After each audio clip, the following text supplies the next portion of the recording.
বিসমিল্লাহির রহমানির রহিম। প্রত্যেক মুসলমানের জন্য নামাজ পড়া ফরজ। যে ব্যক্তি ফজরের নামাজ ছেড়ে দিবে তার চেহারার উজ্জ্বলতা নষ্ট হয়ে যাবে। যে ব্যক্তি জোহরের নামাজ ছেড়ে দিবে তার রুজির বরকত কমে যাবে। যে ব্যক্তি আসরের নামাজ ছেড়ে দিবে তার শরীরে শক্তি কমে যাবে। যে ব্যক্তি মাগরিবের নামাজ ছেড়ে দিবে তার সন্তানাদি উপকারে আসবে না। যে ব্যক্তি এশার নামাজ ছেড়ে দিবে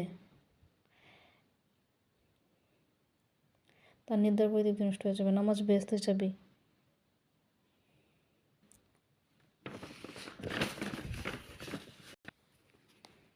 গায়েবী রিজিক। প্রখ্যাত বুজুর্গ শায়েখ আবুল খায়ের বলেন, একবার আমি 5 দিন মদিনা শরীফে অবস্থান করলাম, কিন্তু আমার কিছুই হাসিল হইল না। অতঃপর আমি রোজা শরীফের নিকট দাঁড়াইয়া নবী করিম সাল্লাল্লাহু আলাইহি ওয়াসাল্লাম, হযরত আবু বকর এবং হযরত ওমরের উদ্দেশ্যে সালাম দিয়া আরজ করিলাম, হে আল্লাহর রাসূল, আজ আমি আপনার মেহমান। এ কথা বলেই আমি মিম্বরের পিছনে গিয়ে ঘুমাইয়া পড়লাম। স্বপ্নে নবী করিম সাল্লাল্লাহু আলাইহি ওয়াসাল্লামের সাক্ষাৎ পাইলাম। তার ডান পাশে ছিলেন হযরত আবু বকর, বাম পাশে ছিলেন হযরত উমর, আর সকলের সাথে ছিলেন হযরত আলী। তিনি আমাকে ডাকিয়া বললেন, উঠো, আল্লাহর রাসূল সাল্লাল্লাহু আলাইহি ওয়াসাল্লাম তাশরিফ আনয়ন করিয়াছেন। আমি উঠিয়া নবীর 2 চোখের মাঝখানে চুম্বন করিলাম। তিনি আমাকে একটি রুটি খাইতে দিলেন। আমি রুটি খাইতে শুরু করলাম। অর্ধেক রুটি খাওয়ার পর আমার ঘুম ভাঙিয়া গেলে দেখতে পেলাম আমার হাতে একটি অর্ধেক খাওয়া রুটি। আল্লাহর রাজ্জাকুন অর্থ আল্লাহ রিজিক দাতা। রিজিক মানে খাদ্য। আমাদের বেঁচে থাকতে যা যা লাগে সবই রিজিক। আমরা ভাত খাই, মাছ, ডিম, দুধ খাই, হাঁস, মুরগি, গরু, ছাগলের গোশত খাই, শাক সবজি খাই, ফল ফলাদি খাই, কত রকম খাবার খাই। এসবই আল্লাহ দেওয়া রিজিক। আল্লাহ তাআলা কেবল আমাদেরই রিজিক দাতা নন, তিনি পশু পাখি জীবজন্তুকে রিজিক দান করেন।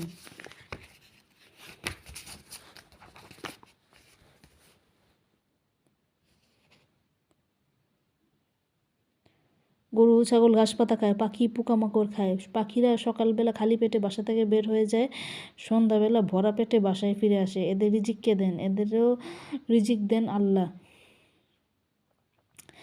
গাছপালা, শাকসবজি ইত্যাদিও খাদ্য গ্রহণ করে। এরা খাদ্য গ্রহণ করে আলো বাতাস ও মাটি থেকে।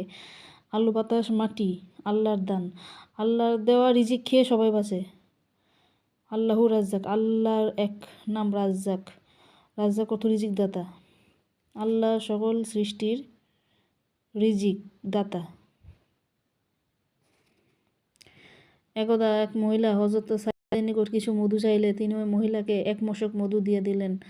কেহ জিজ্ঞেস করল, তাহার তো এত মধুর প্রয়োজন ছিল না, সামান্য মধু দিলেই তাহার প্রয়োজন মিটিয়া যাইত, অথচ আপনি তাহাকে 1 মশক মধু দিলেন। হযরত সাইদ বললেন, মহিলা তাহার প্রয়োজন অনুযায়ী সাহায্য প্রার্থনা করিয়াছে, আর আমিও আমার সামর্থ্য অনুযায়ী দান করিয়াছে। তাহার নিয়ম ছিল, যতক্ষণ না তিনি 60 জন মিসকিনকে সাহায্য প্রদান করতে পারতেন ততক্ষণ তিনি কোনো কথা বলতেন না। হযরত আয়মাশ বর্ণনা করেন, আমার একটি দুধের বকরি অসুস্থ হয়ে পড়লে হযরত ইবনে আব্দুর রহমান প্রতিদিন সকাল সন্ধ্যা আমার ঘরে আসিয়া বকরিটির খোঁজখবর লইতেন এবং যাওয়ার সময় আমার বিছানার নিচে কিছু রাখিয়া দিয়ে বলতেন, ওখানে কিছু রাখিয়া গেলাম, প্রয়োজন মতো খরচ করো। যে কদিন আমার বকরি অসুস্থ ছিল ওই কদিনে তিনি আমাকে সর্বমোট 300 দিনার সাহায্য করেছিলেন। তাহারই সাহায্যের কারণে এক পর্যায়ে আমি এমন আশা করতে লাগলাম যেন কোনোদিনই আমার বকরি সুস্থ না হয়। প্রখ্যাত বুজুর্গ আবদা একবার ভীষণ অসুস্থ হয়ে পড়লেন, কিন্তু এই সময় তার কোনো বন্ধু বান্ধবী তাকে দেখতে এলো না। হযরত কায়েস ইহার কারণ জিজ্ঞাসা করিলে তাহাকে বলা হইল, যেহেতু আপনার বন্ধু বান্ধবদের প্রায় সকলেই আপনার নিকট টাকা হইতে টাকা পয়সা করজ নিয়ে রাখিয়েছে, এই কারণে তাহারা লজ্জা আপনার নিকট আসতে পারছে না। ঘটনা শুনিয়া তিনি বললেন, শতধিক এমন সম্পদে যাহা ভাইকে ভাই হতে পৃথক করিয়া রাখে।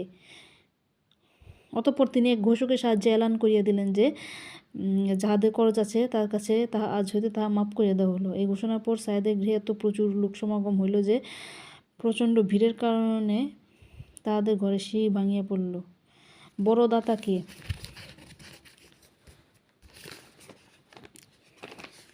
এভাবে এই কাহিনীতে যেভাবে চাইছে এভাবে কেউ এভাবে না চাওয়াটাই, এভাবে চাওয়াটা ঠিক না।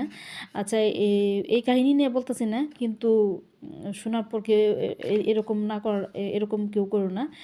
আর হইতেছে যে কাহিনীটা হইতেছে বড় দাতাকে। শায়েখ আবু সাঈদ হারকুশি নিশাপুরী বলেন, আমি মোহাম্মদ বিন হাফিজ বিন মোহাম্মদ হতে শুনিয়াছি যে মিশরের এক ব্যক্তি বিত্তহীন ও অভাবগ্রস্ত মানুষের জন্য চাঁদা সংগ্রহ করিয়া বেড়াইত। একদিন এক ব্যক্তি তাহার নিকট আসিয়া বলিল, ভাই, আজ আমার স্ত্রীর গর্ভে একটি ছেলে সন্তান জন্মগ্রহণ করিয়াছে, অথচ আমার স্ত্রী ও সন্তানের সেবা চিকিৎসা করার মতো আমার নিকট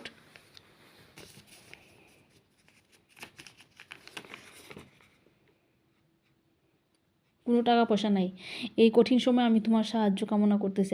আগন্তুকের বক্তব্য শুনিয়া সে তাহাকে সঙ্গে লইয়া বিভিন্ন জনের কাছে গেল, কিন্তু কোথাও সাহায্য পাওয়া গেল না। অবশেষে সে সকলের নিকট হইতে নিরাশ হয়ে লোকটিকে লইয়া এক কবরস্থানে গেল। সেখানে কবরের নিকট বসিয়া সেই কবরবাসীকে লক্ষ্য করিয়া বলিতে লাগিল, আল্লাহ পাক তোমাকে মাফ করুন। জীবনে তুমি মানুষকে বহু সাহায্য করিয়াছ। আজ আমি এই বিপদগ্রস্ত অভাবী লোকটির জন্য কিছু সাহায্যের আশায় বহু মানুষের দুয়ারে দুয়ারে ঘুরিলাম, কিন্তু কোথাও কোনো সাহায্য পাওয়া গেল না। অতঃপর সে নিজের পকেট হইতে অর্ধদিনার বাহির করিয়া তাহার হাতে দিয়া বলিল, ইহা তোমাকে কর্য দিলাম, সুযোগ মতো পরিশোধ করিয়া দিও। লোকটি সঙ্গে সঙ্গে ওই দিনার লইয়া ঘরে ফিরিয়া গেল এবং উহা দ্বারা প্রসূতি ও নবজাতকের জরুরি সেবা চিকিৎসার আয়োজন করিল। ও এদিকে ওই রাতেই সেই মিশরীয় চাঁদা সংগ্রহকারী স্বপ্নে দেখিল, সেই কবরবাসী তাহাকে বলিতেছে, তুমি আমার কবরের নিকট বসিয়া যাহা যাহা বলিয়াছ, উহা সবই আমি শুনিতে পাইয়াছি, কিন্তু যেহেতু তোমার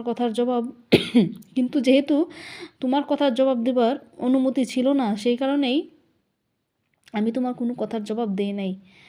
এখন আমি তোমাকে যাহা বলিতেছি তাহা, কিন্তু যেহেতু তোমার কথার জবাব দিবার অনুমতি ছিল না, এই কারণে আমি তোমার কোনো কথার জবাব দেই নাই। এখন আমি তোমাকে যাহা বলিতেছি তাহা ভালো করে শুনিয়া রাখো। তুমি আমার বাড়িতে গিয়ে আমার সন্তানদিকে বলবে, অমুক চুলার নিচে একটি পাত্রে 500 দিনার রক্ষিত আছে, তথা হইতে ওই দিনার উদ্ধার করিয়া যেন সেই অভাবগ্রস্ত লোকটিকে দান করিয়া দেওয়া হয়।